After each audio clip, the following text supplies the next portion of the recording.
Elders approaching retirement and recently retired elders begin to worry about whether they will have enough income to retire on and whether that income will allow them to do the things they want to do for as long as they live. This concern has become especially evident given the current volatile markets and the accompanying anxiety that is brought.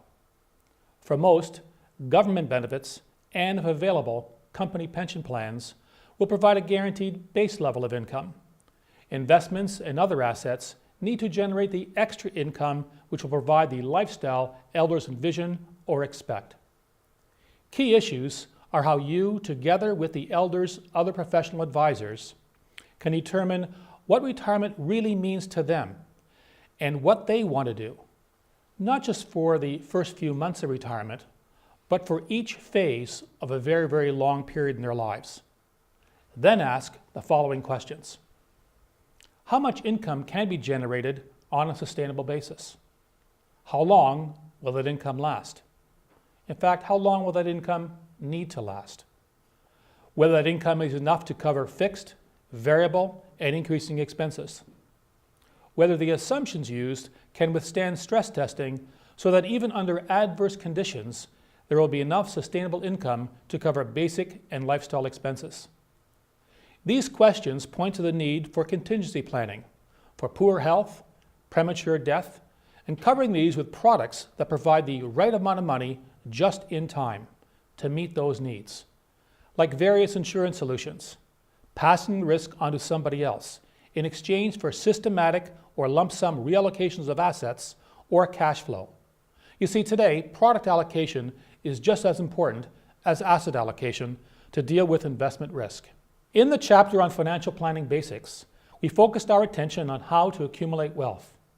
We now turn our attention to the various sources of retirement income and how to turn assets into income. Let's start by looking at the many multiple sources of income available to American elders. There are three broad sources of retirement income for American elders. Government programs like Social Security and supplemental security sources, which are covered in detail in another segment. Corporate programs, and in particular defined benefit and defined contribution plans. And personal savings, including programs like 401ks, individual retirement accounts, KEO plans, and personal savings and investments, including bank accounts, investment portfolios, and real estate assets, including the elder's principal residence. In this segment, we will be focusing specifically on personal savings. Let's start with 401ks. 401ks are employee-funded defined contribution retirement plan. Employers may choose to match contributions, in fact many of them do, and these plans are generally administered by the employer. Pensions and retirement savings plans, 401ks, IRAs, etc., account for about 17% of the average American retiree's income. In 2011, about 60% of American households nearing retirement age have 401k accounts. They offer a variety of investment options, including stocks, bonds, and money market accounts. The maximum employee contribution in 2011 is $16,500. And note that most employers must contribute to the plan. For 2012, this rises to $17,000 and then limits are indexed for inflation in $500 increments. 401ks offer two tax advantages.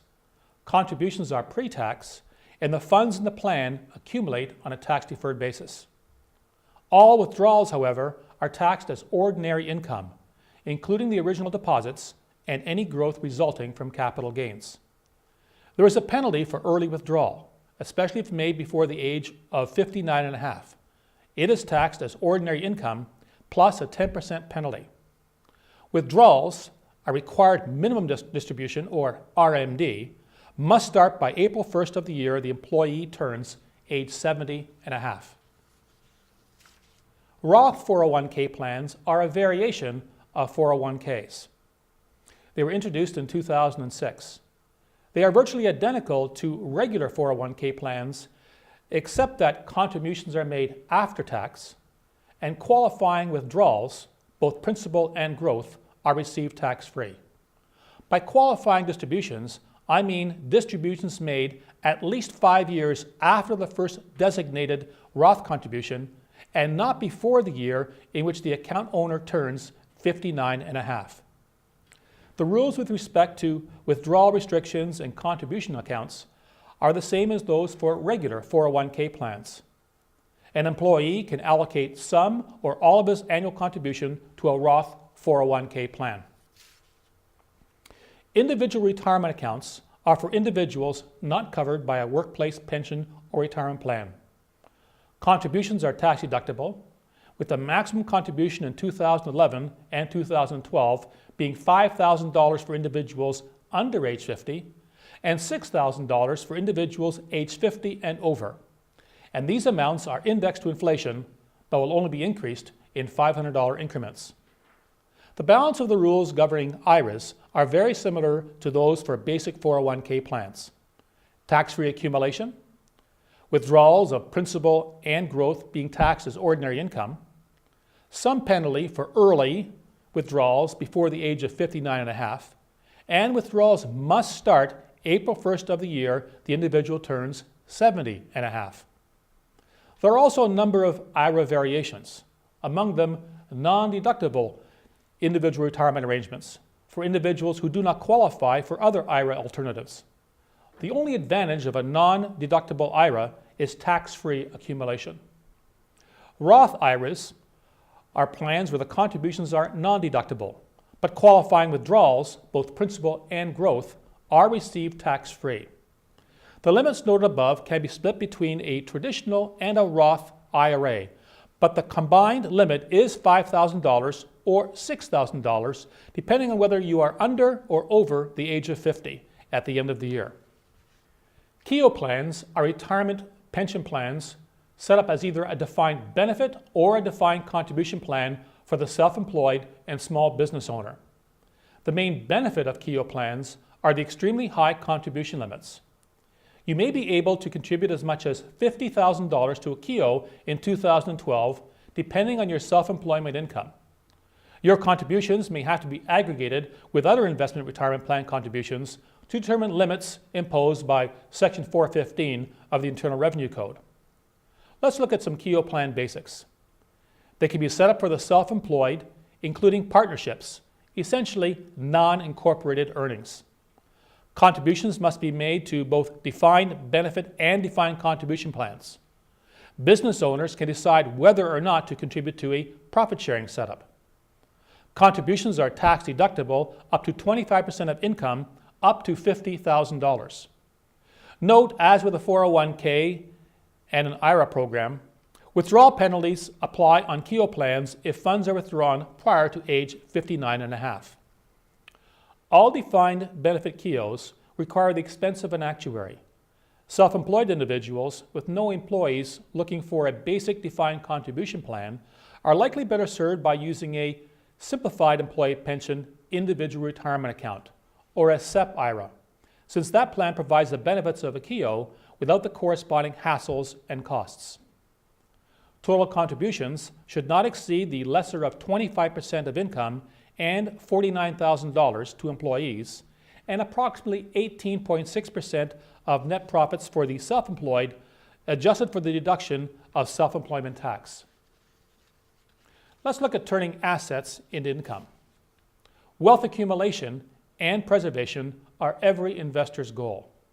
When it comes to generating retirement income, every investor is unique. Each has a specific set of needs and objectives. Nonetheless, there are three factors that come into play for everyone: income potential, maintaining some flexibility to address changing needs, like changes in health, living arrangements, and relationships, and managing, or more to the point, minimizing taxable income. When it comes to retirement plans, 401ks, IRAs, and etc., retirees have several options available to turn their assets into income. Take a lump sum. The advantages being considerable amounts are available for specific opportunities. The employee gains complete control over the assets. The disadvantages are the risk of blowing it. All tax shelter is forfeited, and there's a substantial potential income tax liability. There's the rollover of assets. The advantages include direct transfers from one qualified plan to another and maintaining tax sheltering so that you don't trigger any income tax liability. It can be used to remove assets from a problem program, i.e. if the employee has concerns about the original plan. And finally, making a partial withdrawal. The advantages are, it's a great way to fund a specific need, like healthcare costs or investment opportunity, because the balance of the funds are left in the plan to maintain that favorable tax position. You can also look at a combination of these three alternatives. In the case of other assets, some of the options are buy an immediate annuity, taking out a reverse mortgage, opt for accelerated benefits, or opt for a viatical settlement. In the following slides, we will look at each of these and we'll do so in more detail. What is an immediate annuity? Well, it's an insurance contract, and it operates much like a mortgage. The purchaser makes a deposit, and the annuity issuer makes regular payments of principal and interest in return. The annuity provides a steady stream of guaranteed income for life, in the case of a life annuity. No investment decisions are required, and the whole program is maintenance-free. The advantages include the following. They can match fixed expenses to fixed income. Elders cannot outlive the income stream generated in the case of a life annuity. And they can be used to diversify income sources. The disadvantages include the following. The timing of the purchase can be problematic. There's the issue of interest rate risk and the loss of purchasing power over time. There's the reduction of estate value and the possible loss of principal on premature death, depending on the strategy that you're actually looking at. And there's no access to cash or principal once you've elected that type of a program. But there are various types of annuities.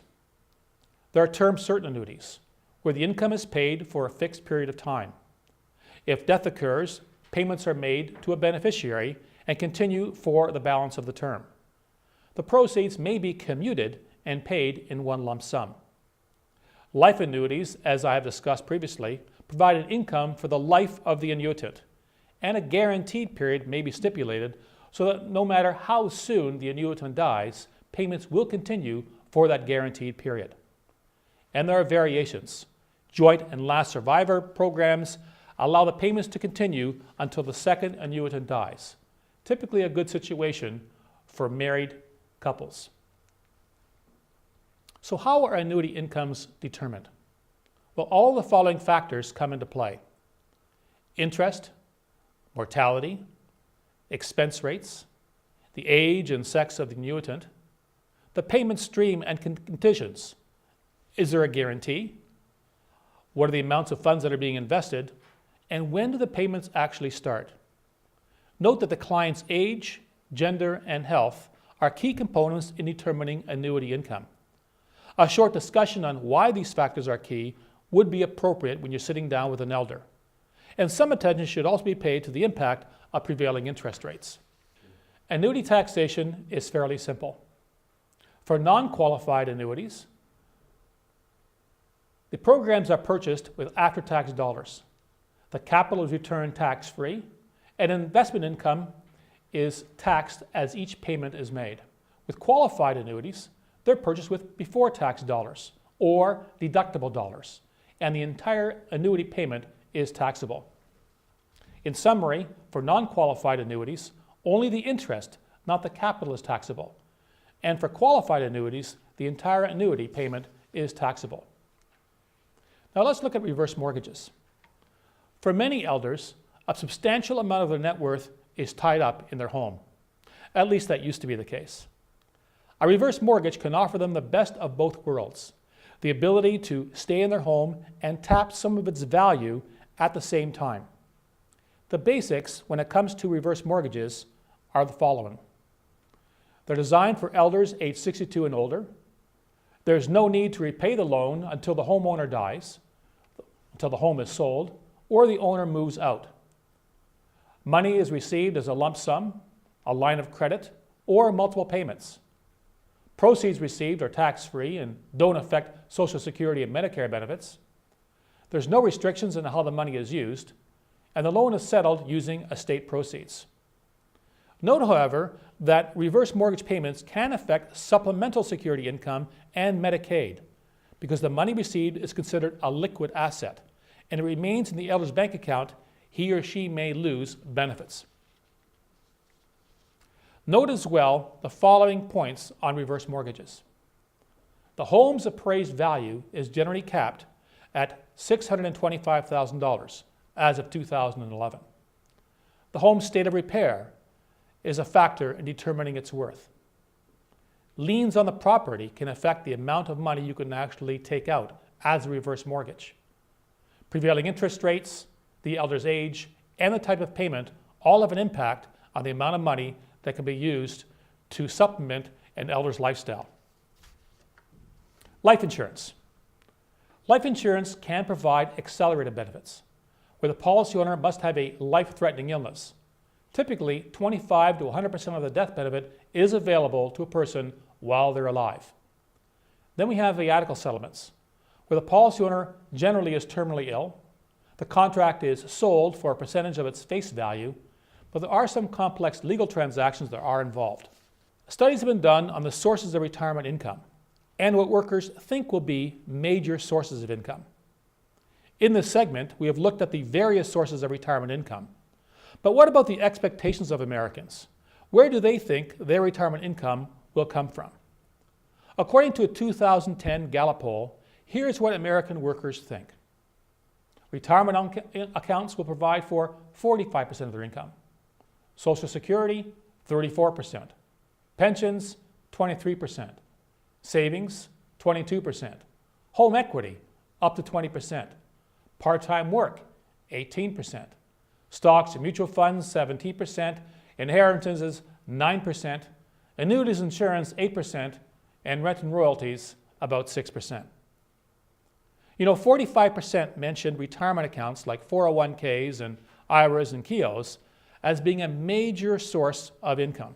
However, according to a study conducted by the Center for Research at Boston College, reported in 2011, the median household headed by a person aged 60 to 62 with a 401k account has less than a quarter of what is needed to maintain its standard of living. And finally, 34% mentioned Social Security as a major source of income. But what does retirement really mean? We're going to close this session with what should have been the beginning, dealing with what retirement really means and ensuring that elders and those of you working with them have a common understanding and appreciation of retirement basics, beyond the money, and figuring out how much is enough. All parties need to understand what the money is supposed to do, what it's supposed to provide, and do it on a precise basis for a typical week, in early retirement during that honeymoon phase, in later retirement when health and wellness change and can trigger the need for extra cash or cash flow. Do aging and elder clients have a vision, goals, and well laid out plans for retirement? Or is retirement a list of vague wishes and short-term holiday dreams? Have conversations and plans about retirement been holistic or money-focused? Have they dealt with misconceptions you and they both have? Let's look at the slide. Is retirement really the end of work and a career, or the beginning of a new life? Does retirement really equal a life of leisure? Does retirement really mean not working? And when you look at the keys to success for retirement, is it really about the money? Or do health, wellness, relationships, and self-satisfaction become very, very important? According to the American Association of Retirement Persons, more than 4 out of 5 Americans retiring now from traditional work expect to work in retirement. You see, the definition of retirement is changing, with the changing experiences and attitudes of near and recent retirees. The baby boomers in particular don't even plan on getting old, let alone dying anytime soon. Survey findings rank health, meaningful activities, and a sense of worth, as well as support from family and friends, as keys to successful retirement, and in that order. Financial comfort ranks 4th for retirees within 10 years of retirement. This is certainly different than the money focus for many pre-retirees and financial advisors.